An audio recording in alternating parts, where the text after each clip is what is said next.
to another episode of BorderLaughs podcast. I got pork belly and then I got menudo. You got menudo too? Yeah, I love menudo. Oh yeah, dude. Yeah. Menudo, yeah. So you're from Corpus, though, right? I'm from Yakima, Washington. It's like hella Mexican. So like I really? So like I had a Mexican league team that I was a fan of when I We'll talk more about that. No, keep going. No, okay. It's rolling. I can edit it and go in. So I'm from Central Washington, and we have a lot of apple orchards and cherry orchards. So we get a lot of people that like come up from Mexico. Yeah, for the farming, and so like it was like a thing. I enjoyed it because it was just like I got to experience a lot of culture, but like menudo, tortas, like that, all that shit. That's amazing, bro. That's amazing. That's why when I moved to Texas, I was like, oh, you guys have decent Mexican food. Let's go. That's awesome, dude. So one thing about the menudo is that we serve it with the bread. Yeah, I see different. that. It's different. Huevo got menudo. That's cool that you had that experience. So that was your experience growing up? Or? Yeah, so like my experience growing up was like good Mexican food. That's awesome, like I'm dude. picky. I went to Ohio and they're like, oh, you got good Mexican food. I said, I'll be the judge of that. And they had it was decent food, like in general. Yeah. So I really liked it. It was fun. Like the tacos were okay. Yeah. It wasn't like, oh my gosh, these are great. Yeah, but they were decent. Yeah. And like when I lived in Louisiana, I found the one spot where all the Mexicans went. Yeah. Because that's the key is like you have to find the spot where all the real Mexicans go. Right, exactly. Because everywhere else is trash. I worked at a Tex-Mex restaurant. Yeah. And I can't do Tex-Mex food. I can serve it. Yeah. And it's easy because then I don't get hungry. Right. But Tex-Mex food was not Mexican food. I'm glad you see the difference, man. Dog, sour cream sauce is a fucking atrocity. Whoever came up with that, their name is either Aiden, Caden, or Jaden, or some sort of white name, because no way a Mexican person came up with sour cream sauce. There's no way. It's a different form, man. I didn't grow up eating a lot of sour cream in my food. It was there as an option, but it wasn't like crema. It was more like a thicker sour cream. But that's funny you say that, man, because that's just kind of right on the spot on how I grew up. Really, like, it was different. This is what I'm used to. This is like, we didn't have street tacos. He added that to the menu. But the guy who's the owner, we grew up in the same neighborhood in our border town. So he basically brought our border style food and over here to Austin, and it just like El Paso. Shit, okay. I went to the spot with the flautas when I did a show in El Paso. Yeah, hell yeah. Dude, I didn't know y'all got, like, I got patted. Yeah. They patted me in. I was like, dog, I know the food's going to be slamming. If you pat me in before I'm going into a Mexican restaurant, I'm ready. Yeah, that's definitely Comida. La Comida, yeah. When you get a storefront from a truck, that means you making it. So he's been blowing up ever since, man, and we get a lot of people from El Paso out here. Then there's like a little colony that just blew up from El Paso. I like El Paso. El Paso's sick, man. Like, when I went there, I really liked it. Yeah, you perform at the comic strip or something? No, I did. We did like a little like underground show thing at like a basement of one of the bars downtown. Oh, yeah. And it was fun there, and it was fun, man. We really enjoyed it. It was really good. Yeah, that's awesome. That's good. They took care of you and everything. El Paso's cool, man. I like. Yeah, and watching the whole boom of the whole Rogan folks come in is definitely been an experience, and like a lot of cats were like really these Rogan guys, but at the same time I was like, nah, I kind of welcome it, you know, because it's even the playing field with a lot of comics, you know. Well, I think too, it's brought this hub of, okay, you got New York, you got LA, and then you got Denver, and now you have another hub where you can go to, and where people where known comics can come work their shit. You got comics that are on the up and up that can come in and work their shit and everything. And like, you'll just meet killer after killer here. Yeah. And it's gotten me so much better because like, I have to follow a dude like Lucas McCrary. I'm like, oh shit, I gotta be on my P's and Q's because he just destroyed. And so you can never get comfortable here, which is what I like. You can never get comfortable and just be like, I can rest on this 10 for the next month. Like, no, you got to be coming up with new stuff. You got to be innovative. You got to, like, and that's what I love about it is, like, the hustle never stops. I've gotten so much better in the last year just because I moved here. I've noticed, man. I've noticed. And That's a great thing to say coming from hearing. That's a great thing for me to hear from a comic who's come in and, you know, embraced it. and like see the shit for what it is. You know what I mean? Because it's only going to get you better. Because, like, Right. I try to go to 6th Street almost every night because there's some place somewhere where I can go do 5. I can go do 8. I can do 2 spots in a night every night, and it's within earshot of each other. Like that's sick. That's how you're gonna get better. Is just doing all the tougher spots, doing the little bar shows there, getting used to a hard crowd, and being like, okay, I can crowd work this. I know how to handle this. Right. And then when you go do a spot where everybody is like, I'm here for comedy, you're like, this feels refreshing. Right. You mean I don't have to talk over people trying to hit on each other? Let's go. Right. So it's amazing here, man. I love it. That's a great point, man. And I've been here for a lot of years, and I've seen a lot of comics come and go, man. And I'm not gonna lie, bro. I thought you were one of those comics where that we're gonna do that, come and go, and that's it. But it looks like you're learning a lot, man. I see you a lot. Out there working, man. And what I see different from a lot of comics who had that little moment of shine with Coach Tony. They don't do anything afterwards. You know what I mean? They just kind of wait for the next, thing to pop. You are actually going out there and be like, you know what, I popped, this is me, and this is what I'm doing, man. So It's good to see that. I try to do 90 minutes a week, which 90 minutes a week of stage time. And it's possible here. And because I had the privilege you can get more. yeah, you can get more. But like 90 minutes is like what I shoot for. Right. And because I had the privilege of being able to do that, that means that I can't take it for granted because what if I have to move somewhere because of something else and now I'm cut down to 45? Yeah. Now I'm stunting my growth. So while I have this and while I'm in a place where I can get that much time and get better and write and Take be advantage. around, iron sharpens iron, you can be, people just don't, I feel like sometimes people don't realize what they have. And that's why you see like Cam and like Christina Mariani and like all these, they'll sell out a whole weekend and then you'll see them do 3 spots in Austin and be like, I need to do some time here. Can I get here? Because it's not just art, it's a job, but it's a job that you could do, you're doing what you love. Right. And if you're dreading going to a mic, if you're dreading getting on stage, this ain't the job for you, dog. Right. Because, you have to love this shit. Absolutely right, dude. Absolutely right. Like, I love this fucking menudo. Yeah, man. It's a real deal. Oh, and the carnitas is good too. Yeah, man. And that's great, dude. That's a great perspective, man. And again, like I said, I love to hear that from comics, especially comics who I would love to work with, and you've always been one of those comics, and I knew that you were busy right after you got blew up. I was like, oh man, this dude's about to blow up. And sure enough, bro, you stayed busy out there. I was like, man, this dude's just so busy, I'm afraid to approach what time he he might be available. Man. On like Friday night, I thought I had a show Saturday, but it was Friday, and I had already booked something in San Antonio. I worked with Dallas Van and the station over there, which I love that room. Yeah, great people, man. Great fucking people. So I told them that, and they told me they could let me do 15, so I was like, fuck yeah, I'll go over there. And so I drove there, and then I drove back right after my set to go do a set at Narbar at midnight. And it's like, that's a hustle and understand, and also keeping your word. A lot of like bookers sometimes, like I'll work with somebody and they'll be like, yeah, man, people cancel all the time. I'm like, you can't do that unless it's like an emergency. Right. So if I say I'm going to do something, I always do it because that's just the right thing to do. Right. So you grew up in Washington, and you're like a military brat? No, so my mom's parents lived in Yakima, and she grew up there.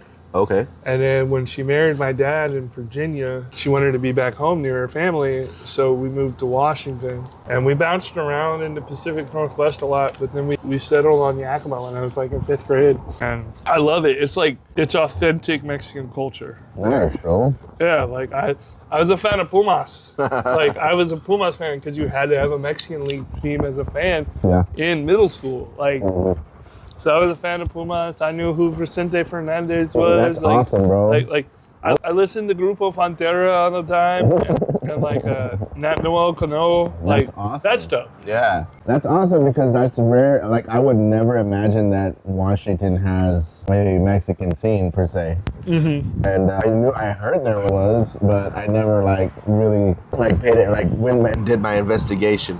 Yeah.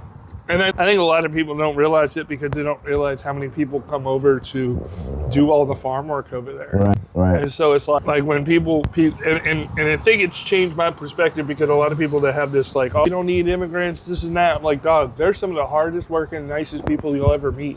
Yeah. They're not here to like do anything crazy. They're not here to start a cocaine business. They're here to work, send money to their families, and enjoy life and relax. Nobody here is like trying to harm. Right. You're going to have some bad apples, but it'll be less than 1% that's a real bad apple that's coming up here. Yeah. They're all hardworking, good people. I think it's crazy sometimes. Yeah, bro. I grew up around them. And it's funny because like I never experienced that extreme type of racism here in Texas. Mm-hmm. Is such a unique state when it comes to race and identity because a lot of Hispanics here and Mexicans here do not know where they came from. Their roots are severed. So they assimilate with the black culture, they assimilate with the white culture because they don't know their own culture. And it's not their fault. It's just we weren't trained to appreciate it, so we adapt. And where I came from, there's a bunch of fucking Mexicans. I wanted to be the different type of Mexican that didn't do the chancla jokes, I didn't do all the stereotype jokes. And I'm still kind of like that, but I love my identity. But that doesn't mean I don't want to do, You still want to have your own personality. Exactly. And so, is it real hot for you? I like it. No, yeah, don't be shy with the napkins. I'm already pressing my head too. With my... It is like 93 degrees and we're eating menudo. That's when you know it's for the love of the game. When you're hitting that menudo. Yeah, man. Yeah, dude, and so a lot of Mexicans here are unfortunately racist against their own kind, you know? Yeah, but it goes back to like over 500 years ago when, you know, Texas lost their lands and they had to make a choice, you know? You can have some of my bread too. Oh, yeah. You know, and they had to make a choice back then just like they make a choice now, you know? Where do I fit in with the white culture or do I fit in with like my own people, you know? I feel like too, it's just like, finding identity, because I'm half black, and a lot of people don't realize, like, I don't make it my whole personality, but I do embrace it. Yeah. And I think a lot of people don't realize that, like, you can be black and have your own taste. Right. Like, yeah, I like Michael Bolton. You know, I like certain white things, but I also, that doesn't make me less black because I don't like this and that. Right. You know? Right. And race isn't. Who's black on your family side? My dad. Your dad's My black. dad is a big 6'6", 400-pound black man. Really? Yeah, man. I would not have picked that up, bro, at all. I know, and it's so funny because everyone's like, "Oh, it's not your dad." I'm like, y'all don't know. Like, we talk all the time. He's one of my best friends. And we just get along so well that there's no way we're not related because we're just so similar in a lot of ways. And like, he's super funny. Yeah. He's super funny. That's amazing, bro. I would have never known that, bro. I would just figure you'd be like a white parents, you know, coming. But that's cool, man, because that really shows how cultured you really are. You're in tune with, you know, your culture. You understand, and you have a great understanding of, you know, what it's like to be different. Exactly. And I respect that, bro. I respect that a lot, man. There's a really good San Antonio comic I met, Joshua Ray Neto. You know? Yeah. He's fucking phenomenal because he has a really good mix of hell yeah, like personality stuff, and because he has that basketball joke where he does the basketball joke to fucking cumbia, and that's him. That's not like a social norm. So like when you find your voice, because a lot of comics, they don't find their voice until they've been doing it long enough. And finding your voice means you also enjoy what you're doing. Right. And a lot of people don't understand that just because something works doesn't mean you have to stick to that. Right. You can find right. what you enjoy doing and you can make it work. Right. it just takes a little bit more time. A little bit more crafty. You gotta get that experience too. And so, did you start doing comedy in Washington, or did you start doing comedy? Where did you start doing? So comedy? I was living in College Station, Texas. I was going to school. What brought you down to Texas? School?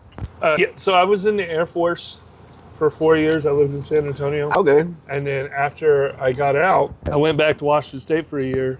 And I was like, nah, this ain't it. And I moved back to Texas because I love Texas so much. And then I lived in College Station. And I was watching a TV show about stand-up. It's called I'm Dying Up Here on Showtime. yeah.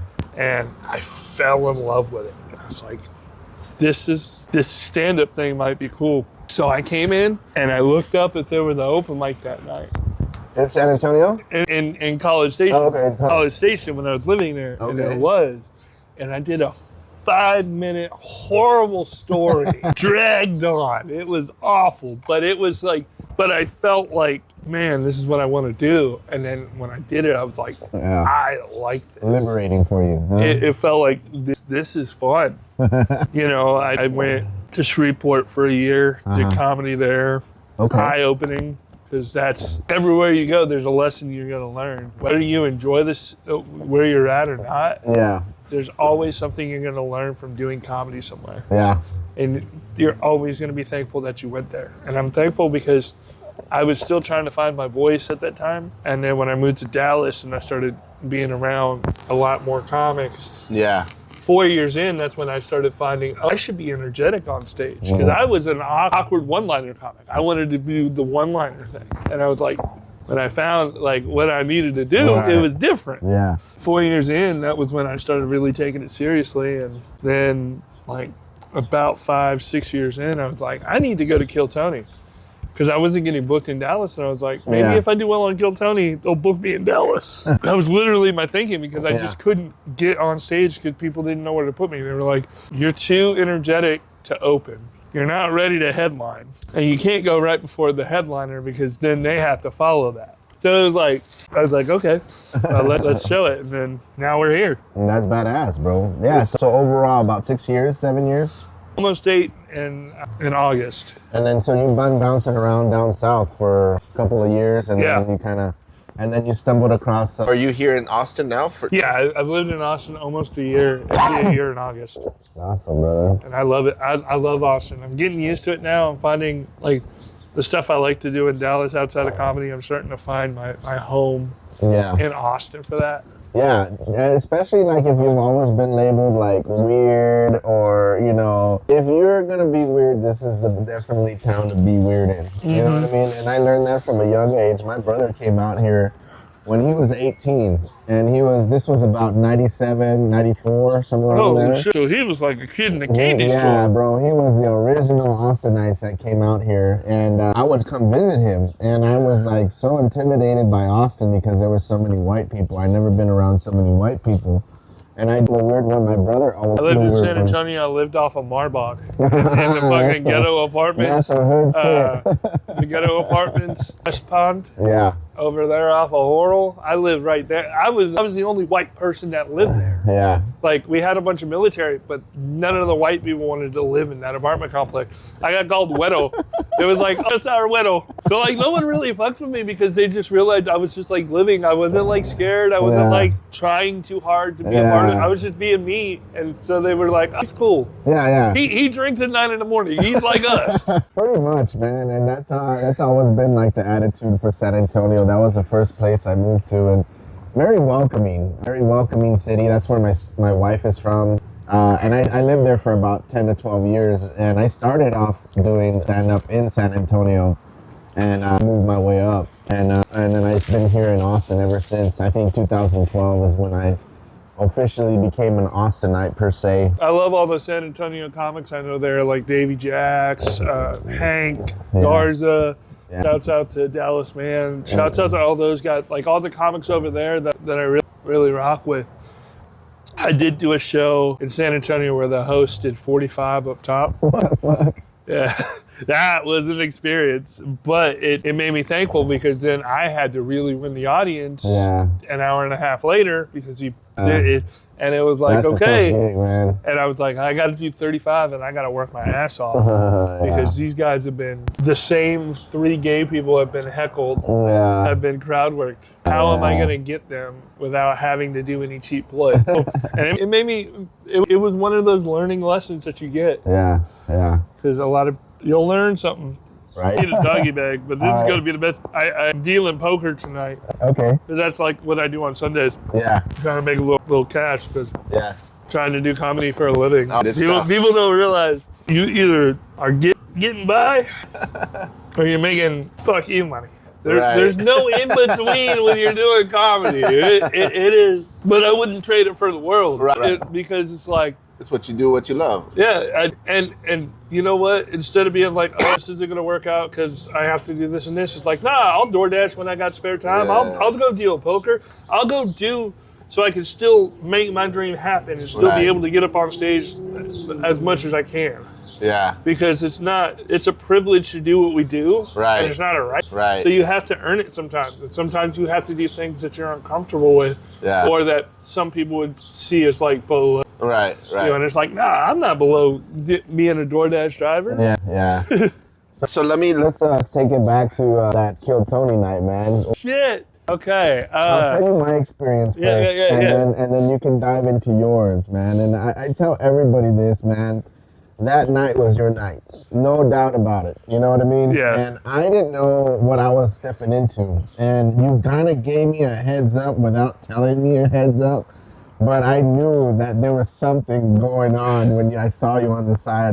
Yeah, because you saw me in that fucking little cuck-ass chair. They had me in a little chair, and I'm just looking at my fucking... Because they finally, right before you were saying, let me have my phone so I could look at my notes. Finally. Oh, yeah. Oh, okay. I see what you mean. That's why you were kind of... Yeah, I was like stressed out because it was like, I'm burning through 10 minutes of material. Exactly. So I get it now. So that makes sense. So my experience was, I didn't know, like, first of all, when they called me, the guy who was calling me was pretty rude. I don't know his name, but whatever. It's not a big deal. But he's like, come on, run. And I was like, But I'm not running. First of all, I'm walking fast. Don't make me run. And so I got to the back, and I could just hear the people just, roaring, Tony talking. And then I was like, all right, I'm kind of going through my head what's going on. And as I'm walking through, I see you there, and I'm like, why is he still here? And I was like in my head, like, there's something going on here with him. And he kind of looked at me like, what's up, man? Good luck. Yeah, go get him. Go get him. Yeah. And then it was like that look where I was just like, maybe this is not a good thing. I don't know. For somewhere, it's like a stream of thought that like, this might not go good. Yeah. Sure enough, I went out there. I did my first joke, which usually hits. It's not a strong hit, but usually hits wherever I took it, and I thought it would be appropriate for the time of the show. And when I said it, dead silence, maybe like a couple laughter. Oh, Lord. And I was like, whoa, they resisted. Like, I could feel they resisted. I was like, something's going on here. Then I tried to do my second punchline. Still, scattered laughs, this and that. I was like, oh, man. And sure enough, small book already going in my head. So I just finished up my set. And and he was like, how long you been doing comedy? This 12 years? I was like, oh, shit. So then I just started fucking with him on the fucking, on the interview, man. And I didn't give him I gave him half truths, you know what I mean? I was like, I know what to do now. I think I had more of a better interview than I actually did the set, obviously. Yeah. But after looking back in hindsight, and I went out, I left, and I was just like, man, what the fuck went wrong? And sure enough, I saw the whole tape from this was the Drew Nickens. Everybody told me that was a Drew Nickens episode, man. They made the whole episode. So my question to you, bro. How did that, did you expect that? What was going through your mind at that time? So it was a double episode day. And I slept in a gas station parking lot because I worked from midnight to 9 a.m. Yeah. Because someone was late. And so I came in, I had my clothes and everything, and I slept in my car because it was just a thing to do. And so I slept in my car, I woke up, I go to the first episode, I don't get called, I'm like, I'm tired, this is crazy. And I'm watching this poker stream. Yeah. Colt calls me and he goes, Drew Nickens on Kill Tony. I'm like, holy shit, that's me. And I'm walking and like, I had been going so much that like people consider me an Austin comic. Yeah. They were like, you're part of our scene. I was like, okay, I'll take it. So they were all excited. And then I was like nervous. He's one of us. Yeah. He's one of us. Because like the thing about Kill Tony that people don't realize is there's this core group of Austin people that are always there. And you almost become like, it's not like a fan, it's like a little gang. Everybody, like if you're one of us and we see that you've been coming and you're grinding, you're doing the mics, you're respectful, they'll put you in with everybody. You know, it's La Raza, blood in, blood out. And so it was like, so we're chilling. I get called. My first minute doesn't go well. Right. And I mean, I hit him with the first really good punchline, which is like, I have a head injury from the Air Force. That's why I sound like I took a lot of Benadryl. Nothing. I'm like, and it's because I'm following Casey Rocket. So I'm like, shit. And I get through my minute and then I'm like, okay, the interview's where I'm going to shine. Yeah. Because that's where they see if you're a real comic. Yeah. If you have the basics and you know what you're doing in your minute, when they'll respect you as a comic in the interview. And that's one thing that I've noticed. And I try to tell folks, like, if you're really taking this comedy shit seriously, they can tell when you do your minute. And they'll treat you accordingly. And like, they knew you were a comic, so they still were giving you back and forth where it wasn't just making fun of you. Right. It was, okay. How can you hang? How can you make a punch out of this? How can you interact with us? So like during my interview, I just started killing. Because first thing he tried to do was, how did you get your head injury? And I was like, I don't want to talk about this, but I got to. I got to be honest because that's what they want. They want honesty. Right. And they want you to be your authentic self. Right. And then once we got past that, and I had things for them to talk about, like being half black and, you know, liking wrestling and liking the country dance. And when he's like, he shows how to country dance and Eric Griffin gets up, I start country dancing with Eric Griffin. It was like, it was just right away. I didn't hesitate anything that they wanted to do. Yeah. I was ready. And then the kiss happened. I was ready for some Medea-looking, big defensive tackle-looking woman to come up. I was like, this is part of the show. No matter who it is, I gotta kiss them, and I gotta be happy that they're there. Because it's also what a lot of people don't realize about when they do that kissing. It's about the person who's kissing you too. That's their moment. They're never gonna get up and do a minute on Kill Tony. Right. But their claim to fame is going to be, I kissed somebody on Kill Tony. Exactly. And I tried to tell, like, you know, Big Vinny. Got to tell Big Vinny, that's why you got a lot of resistance, because you took away Shelby's big moment because you weren't willing to just play with it. Right. It's a game. Just a thing. It's a game. It's not even a game. It's show business, baby. You have to roll with the punches. And so I did the kiss. And then I was like, oh, that might go viral because she was a smoke show. Sweet lady, I love Riley. Riley, you're the best. We're good friends now. That's awesome. But after that, Christy, my favorite person in the world, she was so excited when I got pulled. She's in the back when I got pulled. She's like, you finally got pulled. And she's already emotional, so I'm emotional. And then like I get off and she said, you killed. We want you to stay and watch the show and then hang out with us in mid-season. I'm like, oh, I can't. Like, that's a dream come true. And then I'm waiting because they put me back behind the sound booth and the bucket pool after me is bombing. He's just the most unlikable human in the world. And it's not his fault. He's him, you know? So it's a beautiful mix. And then Christy comes up to me, Tony wants to know if you have another minute. And I was like, I can make one. And boom, I was like, what's something I can do that's muscle memory? And that's when I was like, battle rap. There you go. And it just fucking, it killed that first minute. And that's when like they realized, oh, he's a comic. He does jokes too. He's not just a good, crazy interview.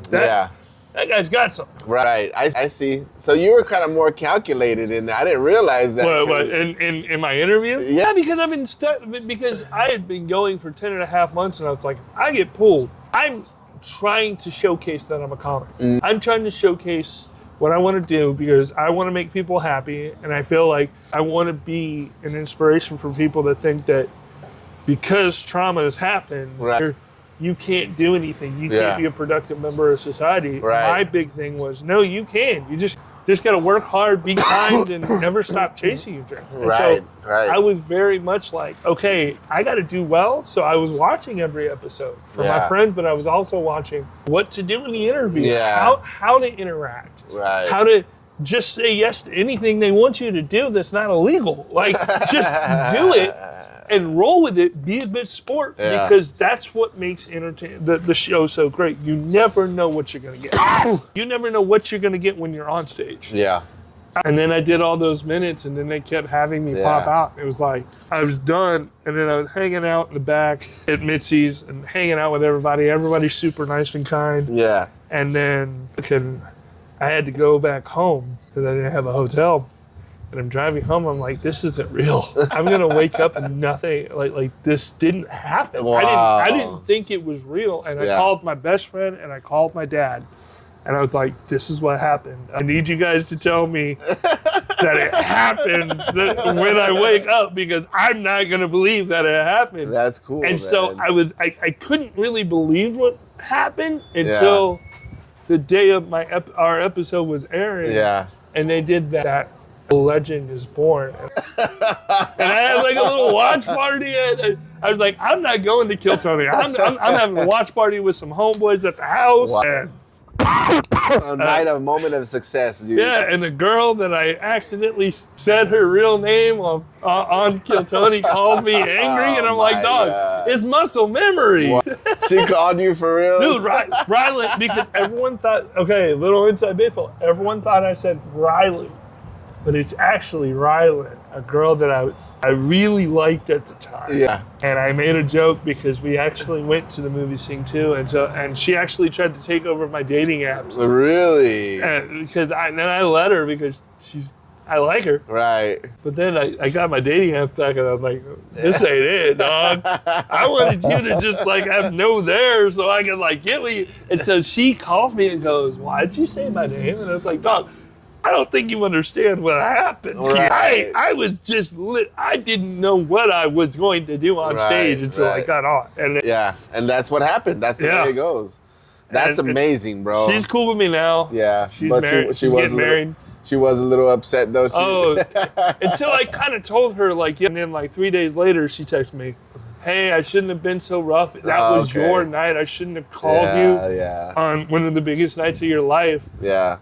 To make it about me. And I was like, you're good. Yeah. You can feel what you want. I'm a feminist. I bet on women's sports. I rock with whatever you want to do, you know? Yeah, dude. And my whole thing that night was like, I always had this belief, you've heard the term people getting their flowers. Yeah. You know? And I think that was a night where you got your flower, but there was more of the universe talking. It was something bigger. Yeah. You know, because comics could get in their head. I was like, why this guy? Why? And I've heard it, bro. And it sucks because I don't like when people talk like that. I say, hey, man, you don't know him, bro. You don't know his struggles. You don't know what he's done to get where he's at right now. So shut the fuck up, take your L, and be happy for the fucking dude, bro. The internet is so mean. Yeah, bro. And it's because I'm on their favorite show and they don't want me. Yeah. And it's so crazy how just ruthless they can be sometimes, and it's like, I can't look at that. Yeah. Because it does get into your head. Right. When they're so mean. And like, the way that I saw my Kill Tony experience is the first 4 months, I'd be mad if I saw like a first timer getting on and bombing. I'd be like, that's a waste of a spot. Right. But then I realized whenever one of my homies got on, I had, hell yeah, you have to be happy for them because you know what? That's their dream too. Yeah. This is not a competition. Right. Comedy isn't a competition. There's cream that rises to the top, but it's not a competition. We're all on our own path, our own journey. Right. And if you worry about what someone else is getting, you're going to lose focus on what your true purpose is. Right, bro. And that's so I've gotten away from the fact of like, why is this person getting this and this? It's like, if you don't like what they're doing, don't watch them. Right. Right. Focus on you. Focus on supporting your friends that you do want to see succeed. Exactly. That's where you need to be. Right. Not, oh, why is so-and-so doing this and that? It's like, we're not in high school, dog. Yeah. Be a fucking adult and just focus on you and the people that you love and embrace. It's great, dude. And that's where, that's it. People just don't get that sometimes. Yeah, Nick's always been kind to me, man. You know, when people, like, I didn't even think, honestly, Nick would remember me that night because, you know, and it's also a big night for him. So I was like, man, he's probably got bigger fish to fry. But the fact that he says hi to me when I'm out and about, and the fact that he is really shows like what a stand-up comic he is, man. And I am glad you took this opportunity to meet with me. This was fun, man. The food was good, spicy, but great. Dog, I can't wait to get this at 4 in the morning after I dealt to some drunk people who are yelling at me because they lost $5. Like this is gonna hit. And the carne asada was good too, but the carnitas here, it's hard to get good carnitas because they don't. You're supposed to get them really fucking crispy. Yeah. You know, dog. Like so what was your favorite place to eat in San Antonio when you lived there? So I was stationed on Lackland. And there was a nice little Mexican restaurant right outside base. I forget what it was called, but I went there an ungodly amount of time to like, and a little bit. I sometimes I'd have jalapenos on it. It just meant. And it'd either be carne asada or it would be carnitas. There you go. Because that's just, those are the meats I like. So in your last kind of the things I always ask all the comics, what would be your 4 Mount Rushmore, living or dead, comedians? 4 Rushmore of all Patrice time. O'Neal. There you go. Ralphie May. All right. God, it's got to be 4. All right. Sinbad. All right. Yeah. And then David Spade. Interesting. David Spade's my idol. Really? Oh, yeah, when he was on Kill Tony and I didn't get on that night, I took 5 grams of mushrooms because I was so upset. That is like literally my idol, my favorite comedian of all time. Why so him? I like his vibe. He's always been himself. He's never had any like allegations. Everyone likes who he is. Yeah. He's funny as fuck. He does great. Like every sitcom that he's been on, Just Shoot Me, 8 Simple Rules for Dating My Teenage Daughter. Any sort of like TV work that he's done, it's always been incredible. That's awesome. And so he's my favorite. And then honorable mention is Wanda Sykes. Okay. Wanda Sykes, I love Wanda. Like her stand-up is so underrated. She's on fucking point. Awesome. She's very funny. Awesome. All right, brother. Well, how can people find you if they want to come check out your episode or they want to follow you to check out your next show? My Instagram is _Drew Nickens on Instagram. Come follow me there. I have a little project that's going to be coming up soon, so you don't want to miss it. It's going to be coming out in a little while. So really follow. It's going to be fun, and it's going to be really enjoyable. So yeah, just come out, and if you want to watch our episode, it's Kill Tony 665. There you go. So if you want to watch, if you want to watch this guy do great, no matter what he says, he did good because there were some people that ate the fucking kibosh on that. I know, bro. And literally did a Sloth from the Goonies joke. Yeah. Talking about retards. And I was like, dog, you see that I'm still here? And then you do that, you do retard material. Love the guy. Shout out to Dubs. Love that guy. But that was still the craziest fucking dice roll I've ever seen. But yeah, come watch the episode. It's a lot of fun. He's on there. There's a lot of good comics. I'm on there a couple times. It's worth a watch. And thanks for having me, man. This is fucking sick. Awesome, man. This has been another BorderLaughs episode, guys. Come check us out. If you like this, please like and subscribe. And make sure you follow my boy, Drew Nickens. Thank you so much, brother.